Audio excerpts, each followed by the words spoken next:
We are up to Chapter 15, Haunted Rotters.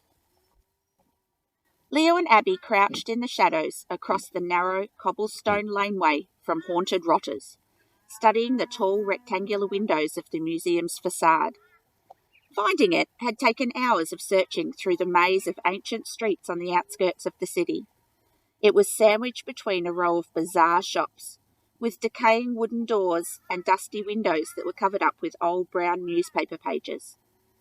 Leo couldn't imagine that any of the shops could have seen customers for many years. "Wonder if Ernie's been here already," he whispered. "He would have called us if he'd found anything," said Abby. She read one of the signs hanging from chains above the entrance to the nearest shop. "Pandolfo's Wooden Dentures, hand-carved on site for 300 years. Who doesn't want a nice set of timber teeth?" said Leo. He paused. "Wait a minute. Can you read Italian?" "Si," said Abby. "I kick butts and I'm multilingual. It's just what I do.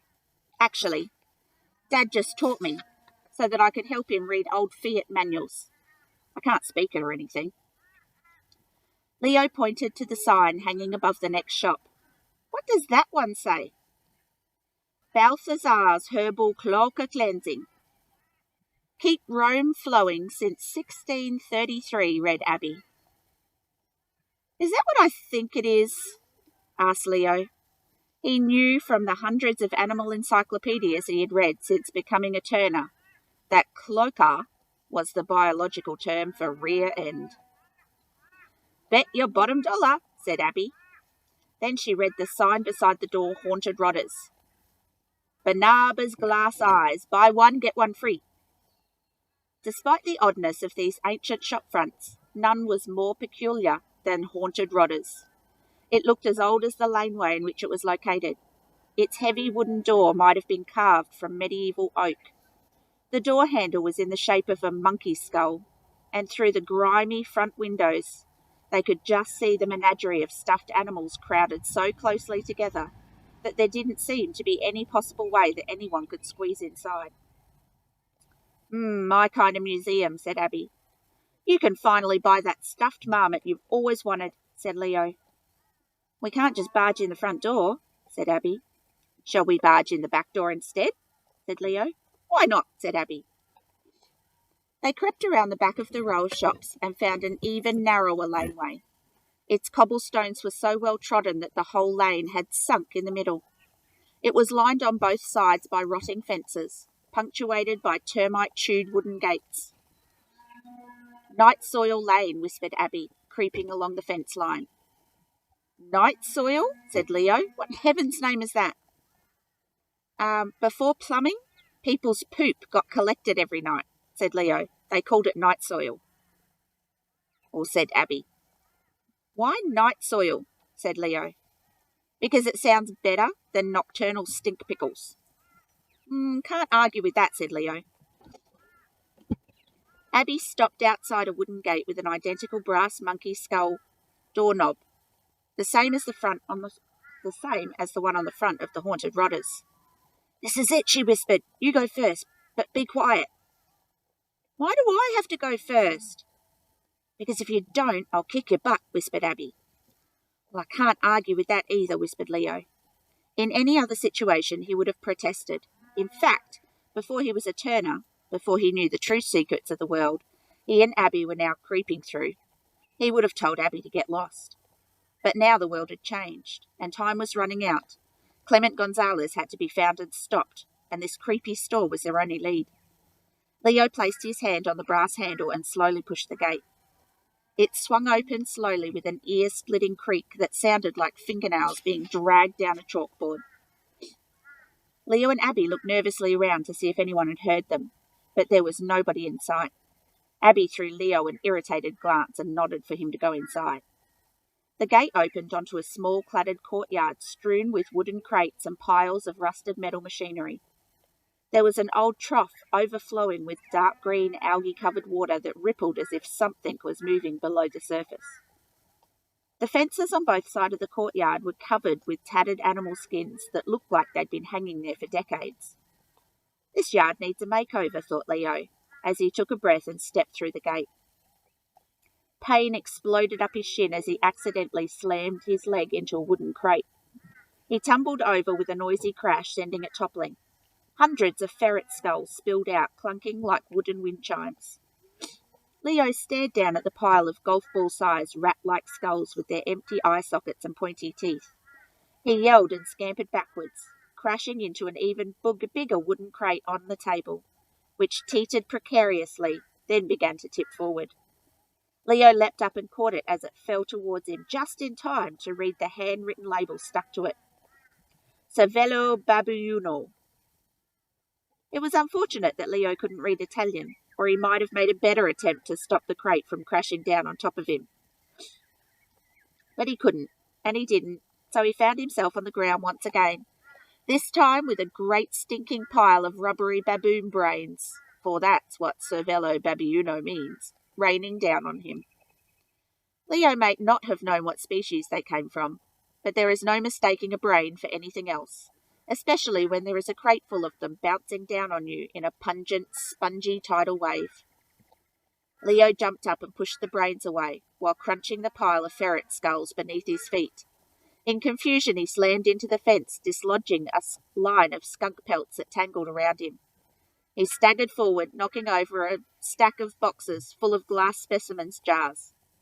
These, it transpired, were each filled with 1/2 litre of formaldehyde and a variety of pickled animal organs, hearts, livers and intestines mostly, all of which toppled like dominoes, crashing to the ground around him, leaving him sitting amid a stinking puddle of brains, ferret skulls, glass shards, and mashed-up organ mush. "When I said quietly," said Abby disdainfully, surveying the carnage over the courtyard, "did you take that as meaning as noisily and with as much destruction as possible?" Said Leo, "maybe." He lifted his shoes to avoid the river of toxic-smelling formaldehyde trailing down the cobblestone. It smelt like methylated spirits and rotting meat. "At least we know no one's here," said Abby, "or if there is anyone here, they're totally deaf." She stepped tentatively over the mess and squeezed past the algae-filled trough towards the back door of the building. It was unlocked. "Maybe you should go first this time," said Leo. Abby didn't argue, and Leo was happy for her to lead. He was feeling deeply uneasy, and not just because of the mess he'd made, nor was it the fact that the prophecy of doom, which Oric had predicted back at Yakspike Island, was coming cataclysmically true, with Plan 275 exposing turners against their will all over Europe. It was not even that his legs still had the texture of the Andean condor they had been when they'd turned into hours earlier, or that they still had no word from Vernon or Ernie, despite having tried to call both of them. He just had a feeling that there was something completely, totally, and utterly not right about haunted rotters. Abby's voice interrupted his thoughts. "Look at this!" she whispered loudly from the other side of the door. Leo stepped through the dark, sawdust-covered workroom and found himself staring at a massive marble-eyed yak. The creature was splayed across an enormous stone workbench, its body completely flat from the neck down. It had colossal horns that stretched from each side of its head like branches. Leo saw that it was midway through the preservation process. Only its head had been completed. The rest of it looked like it had been run over by a steamroller. In spite of the yak's total deadness, it dominated the room, and Leo had to pull his eyes away from its glassy stare. Abby was leaning over a handwritten notebook on a small desk by the far wall. Ducking under the yak's horns, Leo padded across the sawdust-covered floor to where she was standing. "Look," said Abby, pointing at the notebook. Leo peered at the pages. It was covered in rambling scribbles, smudges and jottings, all nonsensical and illegible. "Looks like somebody strapped a pen to the leg of a pigeon, then left it to walk all over the book," said Leo. "True," conceded Abby. "But do you think a pigeon would write that?" She pointed to the top of the page, where a spiral of tiny letters was repeated over and over. Plan 275, Plan 275, Plan 275, Plan 275. "Maybe a really smart pigeon," said Leo, "with a plan." There was a sudden crashing noise from the courtyard outside. They froze. All was silent for a moment. "Come on," whispered Abby. She picked up the notebook and nodded towards the front room. Leo followed her and they entered the display room they'd seen through the window from the street. It was completely and utterly packed with stuffed animals of every shape, size, and species, each with the deathly grimace of mummification etched on its face. "Half the passengers of Noah's Ark are here," whispered Leo, squeezing his way between hundreds of dusty specimens. There was another noise from the back courtyard, like boots crunching on glass. In the same moment, Leo noticed the museum's name backwards in the front window.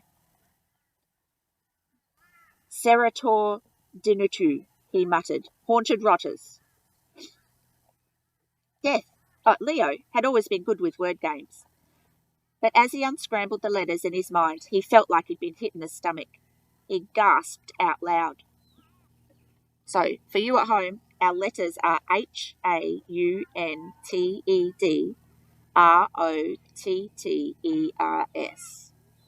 Let's see what it spells.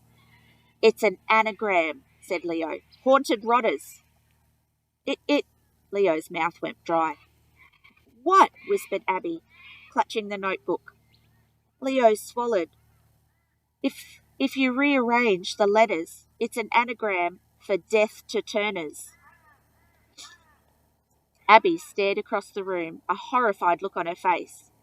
Leo thought she was reacting to what he'd just said, but then he followed her gaze and saw what she was looking at. Standing frozen between a stuffed panda and an antelope, on the other side of the room, was a small familiar figure. Leo let out another gasp. "Ernie!" he said, staring at shock at the petrified body of his friends, whose hands were raised, whose unmoving face was locked in an expression of rigid fright. "They've stuffed you!" Oh, we'll have to see if Ernie's been stuffed or frozen. Our next chapter is called Chapter 16, Scales of Destruction.